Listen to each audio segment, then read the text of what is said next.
Great news for you Nic Cage fans. Looks like he's going to be in the latest season of True Detective, which is fantastic. Nic Cage was a good actor. I know that when he was younger, he got tagged for being a bit quirky. Nic Cage was a quirky actor, but he's an Oscar winner. It's been 30 years since Leaving Las Vegas when he won the Oscar.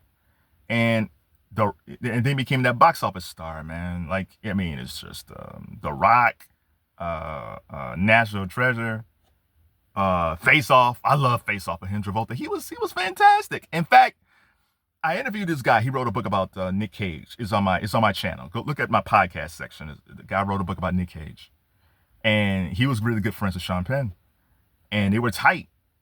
But then they broke off because Nic Cage decided to do the box office thing, and Sean Penn was never about box office. I'm sure Sean Penn got a lot of overtures probably from Marvel and DC to be in their films, and I guess he always probably turned them down because he was really, really about the craft. And Nic Cage was like, yeah, I could be about the craft, but I like these dollars. So Nic Cage became this like action hero star, and him and Sean, they were no longer like cool, which is so sad because they were very cool. But man, so Nic Cage's career is so crazy to me because 2000, he had National Treasure, he had these films in the 2000s, and then by the time we get to 2010s, nothing. He had money issues, and when you go look at his IMDb, or look at his Wikipedia, for all the films he made probably around since 2010, even through today, it is crazy how many films this dude made because he needed the money and he needed it fast. So it feels like he goes on these sets that films like 2 weeks at a time. So I think in some ways though, I think it actually made him a better actor because he didn't have time to be super quirky and all this stuff and get into the mind of the character. He had to work fast.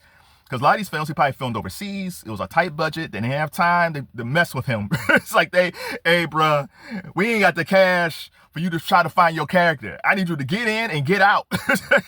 So I do think from this, Nic Cage probably became a better actor when he made all of these films fast that probably mostly went to Redbox or on demand. Like it's the list is amazing. His work ethic is crazy. But he actually made some pretty decent films. They just weren't in the multiplex.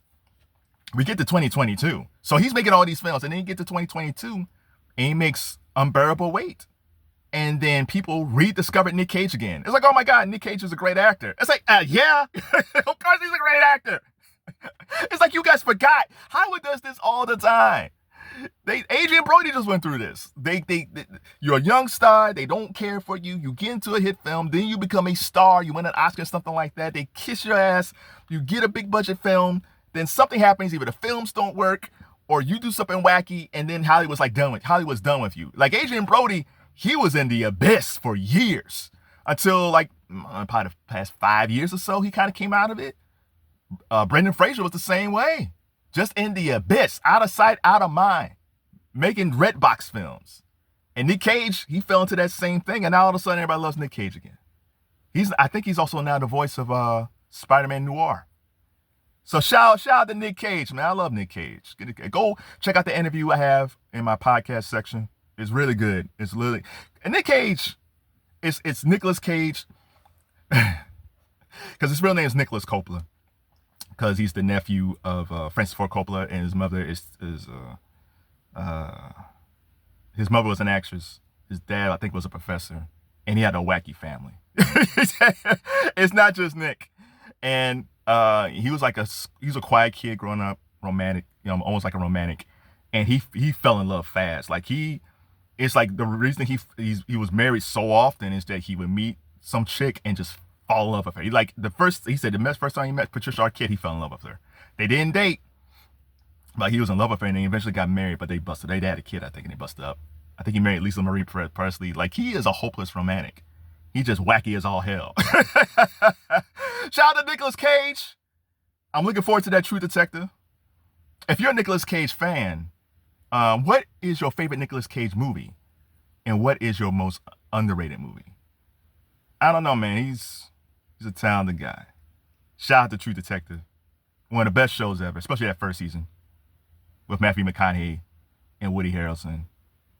And Nicolas Cage is coming after the Jodie Foster season. So that's a lot of weight. You talk about Unbearable Weight coming after Jodie Foster in that season of True Detective. But I think he can do it.